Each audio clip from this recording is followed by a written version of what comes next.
News 28 मराठीमध्ये आपले स्वागत आहे। आजच्या मोठ्या बातम्यांबद्दल बोलूया। महाडसारखी दुर्घटना व्हायची वाट पाहताय का? संगमेश्वरचा 60 वर्षांचा पुलावरील रस्त्याला तडे, प्रशासनाचा बेजबाबदारपणा उघड। नागरिकांमध्ये भीतीचे वातावरण। शहापूर आणि मुरबाड या दोन्ही तालुक्यांना जोडणारा आणि दोन नद्यांचा संगम असलेल्या संगमेश्वर तीर्थक्षेत्रावरील हा पूल गेली 50 ते 60 वर्षांपासून वाहतुकीचा कणा आहे। सततच्या पावसामुळे पुलावरील रस्त्याला मोठे तडे गेले आहेत, कठडे ढासळले आहेत, सळ्या गंजल्या आहेत आणि पुलाच्या पायावर वड, पिंपळाची झाडे वाढली आहेत। म्हणजे पुराच्या पाण्याने या पुलाला अपघात होऊ शकतो अशी परिस्थिती आहे। महाड पुलाच्या दुर्घटनेनंतर शासनाने सर्व पुलांचे स्ट्रक्चर ऑडिट करण्याचे आदेश दिले होते, पण सूत्रांच्या माहितीनुसार या संगमेश्वर पुलाचे आजतागायत स्ट्रक्चर ऑडिट झालेले नाही। दरवर्षी वृत्तपत्रांत बातम्या येतात, तरीही प्रशासन कुंभकर्णाच्या झोपेत आहे। आमचा जीव गेल्यावरच उपाययोजना होणार का? महाडसारखी दुर्घटना घडल्यावरच शासन जागे होणार का? असा खडा सवाल या रस्त्यावरून रोज प्रवास करणारे नागरिक विचारत आहेत। पावसाळ्यात या पुलावर हुल्लडबाजी आणि स्टंटबाजी करणाऱ्यांचा सुद्धा हैदोस असतो। तीर्थक्षेत्राची पवित्रता धोक्यात आहे, पण बंदोबस्ताचे कुठलेही नियोजन दिसत नाही।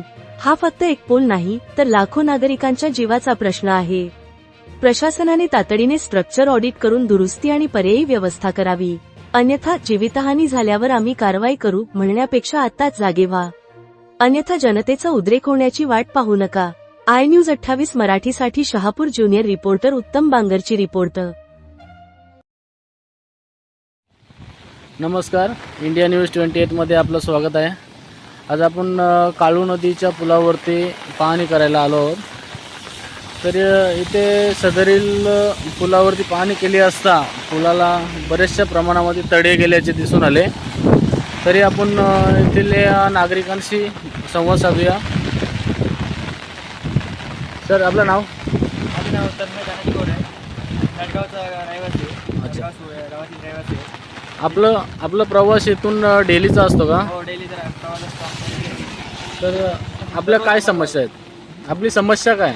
आमची समस्या अशी आहे की या पुलाला खूप तडे गेलेले आहेत आणि ते आम्हाला दररोज प्रवास करायला लागतो, त्यामुळे इथे डागडुजीचं काम सुद्धा काही केलेलं नाही आणि आम्हाला त्यामुळे जीव मुठीत घालून इथून प्रवास करावा लागतो। पुलाला तडे गेलेत। आपण व्हिडिओमध्ये आपण तसं दाखवूयात, पुलाला जिथे जिथे तडे गेलेत ते तर सर्व समोर येतीलच, परंतु प्रशासनाने इथे कुठल्याही प्रकारे बंदोबस्त सुद्धा देखील ठेवलेला नाही। इथे येणारे पर्यटक, उद्या एखादी जीवितहानी झालीच तर याला जिम्मेदार कोण? तरी प्रशासनाने त्वरित इथे बंदोबस्त लावण्यात यावा अशी नागरिकांकडून समस्या व्यक्त केली आहे। धन्यवाद।